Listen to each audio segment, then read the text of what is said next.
Una persona, ¿por qué los aviones no se incendian al ser alcanzados por uno?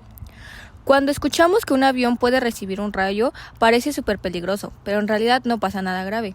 ¿Cuál es la razón? El avión está diseñado para funcionar como una jaula de Faraday. Una jaula de Faraday es una estructura metálica lo que hace que la electricidad viaje por la superficie, sin entrar al interior. Y eso es justamente lo que pasa en un avión. La electricidad del rayo entra por un punto de fuselaje. Corre toda la superficie externa del avión, porque el metal es un excelente conductor y sale por otras partes, normalmente por las puntas de las alas o la cola.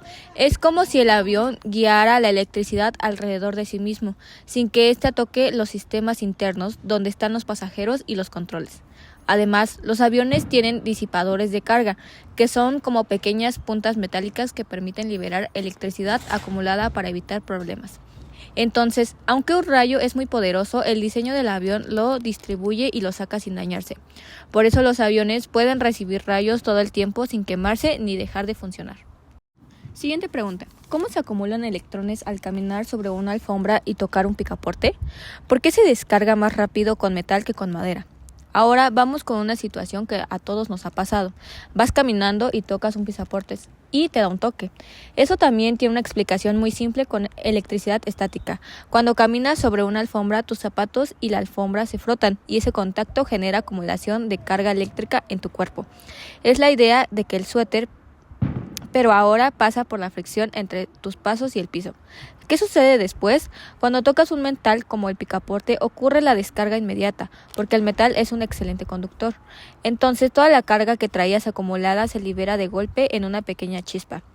Si en lugar de tocar metal tocaras algo como madera, probablemente no sentirías nada o sería una descarga mucho más lenta, porque la madera es un aislante y no permite que los electrones pasen con facilidad.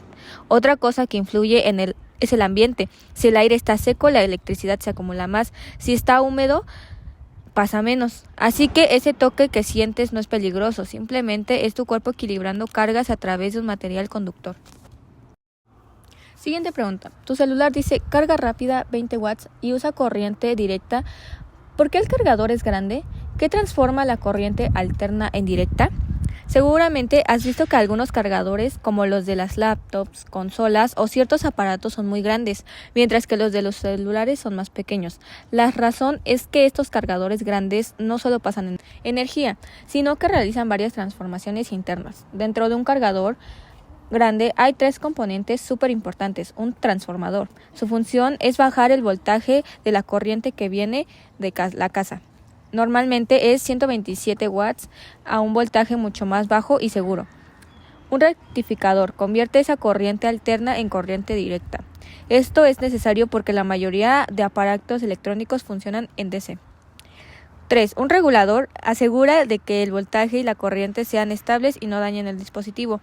Protege contra picos de energía, variaciones y sobrecarga.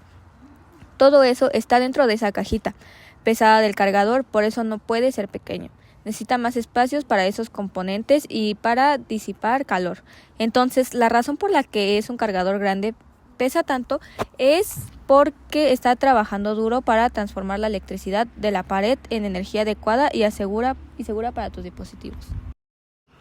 Un panel solar genera corriente directa. ¿Por qué se necesita un inversor para usar esa energía en casa?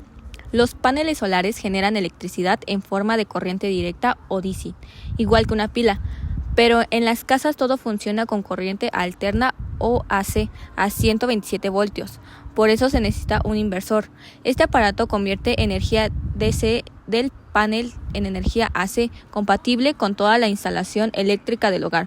Sin el inversor, la energía del panel no podría usarse en la casa.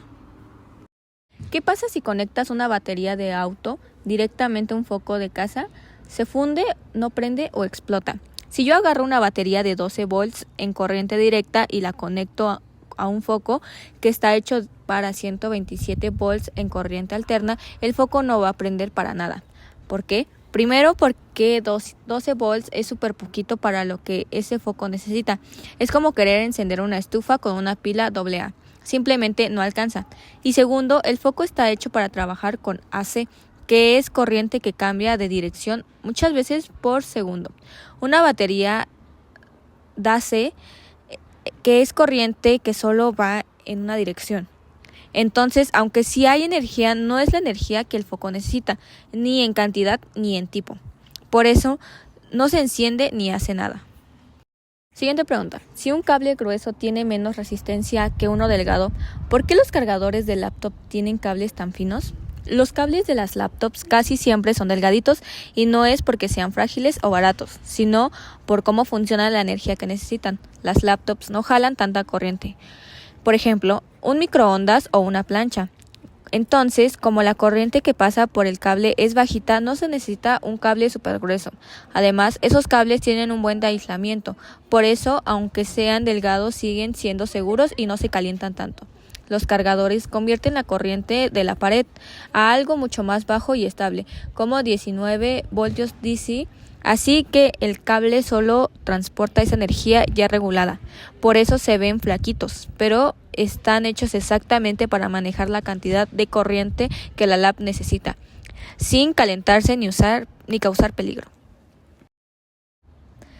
Cuando se quema el fusible del switch de tu casa, ¿cuál de las magnitudes de la ley Ohm es la responsable? Un fusible es como el guardián de un sistema eléctrico. Su trabajo es proteger todo lo demás. Entonces, ¿qué lo quema? El exceso de corriente. Cuando por alguna razón empieza a pasar más corriente de la que debería, por un corto, por un aparato dañado o por conectar demasiadas cosas. El fusible se calienta y se derrite a propósito.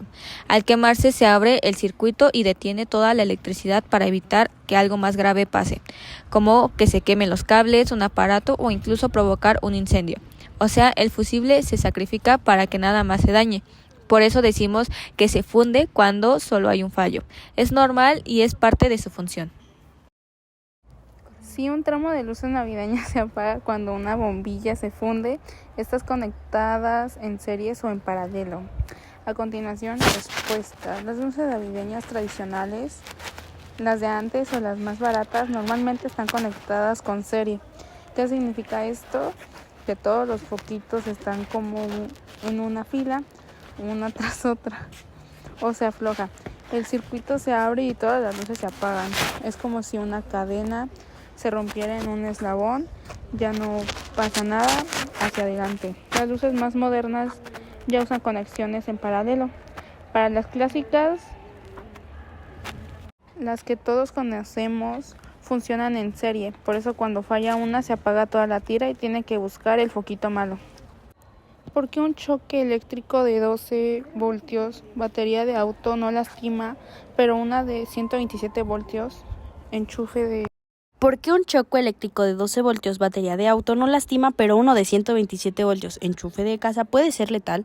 Bueno, esta pregunta es buenísima porque mucha gente piensa que el voltaje es solo un número, pero no. Cuando tocas algo de 12 volts, como una batería de coche o de moto, normalmente no sientes nada. ¿Por qué? Porque 12 voltios no son suficientes para empujar corriente a través de tu cuerpo. Nuestra piel tiene resistencia y para que realmente pase esa corriente que se sienta, se necesita un voltaje mucho mayor. En cambio, cuando hablamos de 127 volts, como el enchufe de la casa, ahí es peligroso. Ese voltaje es lo suficientemente alto para vencer la resistencia de tu cuerpo y hacer que pase